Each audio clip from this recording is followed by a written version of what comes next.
सौरभ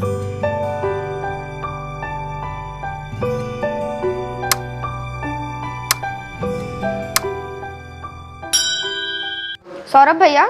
हाँ भैया।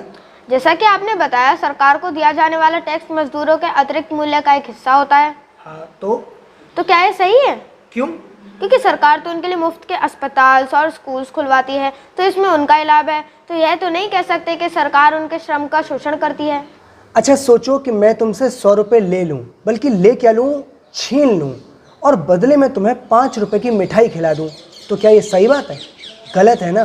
बिल्कुल ऐसे ही सरकार अतिरिक्त मूल्य के रूप में मजदूरों से ले लेती है बहुत सारा पैसा, और उनको बदले में जो अस्पताल, स्कूल जैसी सुविधाओं पर खर्चा करती है वो ऊंट के मुंह में जीरा या किसी समुद्र में एक बूंद के बराबर ही होती है। बस सरकार मजदूरों के लिए नहीं होती, बल्कि सरकार होती है मजदूरों के श्रम का शोषण करने वाले पूंजीपतियों की सुरक्षा की खातिर।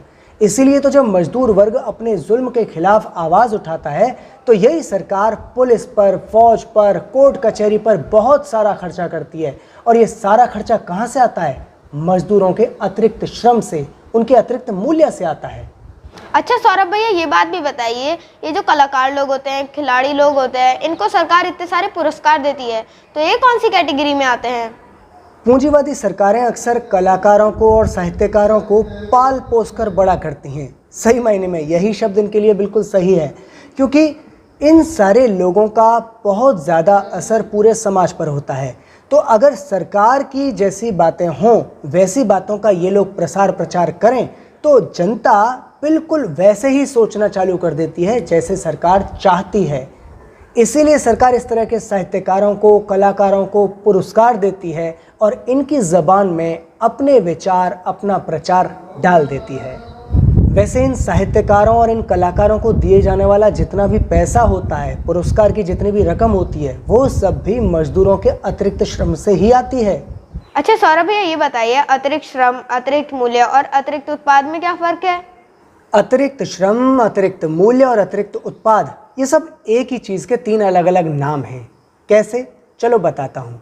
सबसे पहले अतिरिक्त श्रम को ले लो। मान लो कि कोई पूंजीपति अपने यहाँ पर अनेक मजदूरों को काम देता है और उसके मजदूर एक पूरे कार्य दिवस में 10 घंटे काम करते हैं। तो 10 घंटे के श्रम के बाद में जो उत्पाद हासिल होता है पूंजीपति को, उसके बदले में वो मजदूरी देता है मजदूर को। लेकिन वो मजदूरी 10 घंटे की नहीं देता, वो 5 घंटे की मजदूरी देता है। या यूँ मान लो कि मालिक उसे जितनी मजदूरी देता है उतने में 5 घंटे श्रम से बने हुए सामान खरीदे जा सकते हैं। तो फिर हुआ क्या? मजदूर को 10 घंटे श्रम करने पर सिर्फ 5 घंटे की मजदूरी मिली और बाकी 5 घंटे की मजदूरी नहीं मिली। तो जो 5 घंटे उसने अतिरिक्त काम किया उसे बोलेंगे अतिरिक्त श्रम, और जिन 5 घंटों में उसने काम किया और जिसके बदले में उसे मजदूरी मिल गई उसके भरण पोषण के लिए, उसको हम बोलेंगे आवश्यक श्रम। अब ये जो अतिरिक्त श्रम उसने किया है, इस अतिरिक्त श्रम से कुछ न कुछ उत्पाद ज़रूर तैयार हुए होंगे, तो इन उत्पादों को हम बोलते हैं अतिरिक्त उत्पाद, और इन अतिरिक्त उत्पादों का जो मूल्य होता है उसे बोलते हैं अतिरिक्त मूल्य। सिंपल। जब हम श्रम की बात करते हैं तो हम इसे घंटों में नापते हैं, जब हम मूल्य की बात करते हैं तब हम इसे पैसों में नापते हैं, और जब हम उत्पाद की बात करते हैं तब हम इसे नग में, पीस में या मात्रा में, क्वांटिटी में नापते हैं। दासों और भूदासों के ज़माने में जो गुलाम मालिक होते थे, उन्हें जो अतिरिक्त श्रम का फ़ायदा होता था वो होता था अतिरिक्त उत्पाद के तौर पर।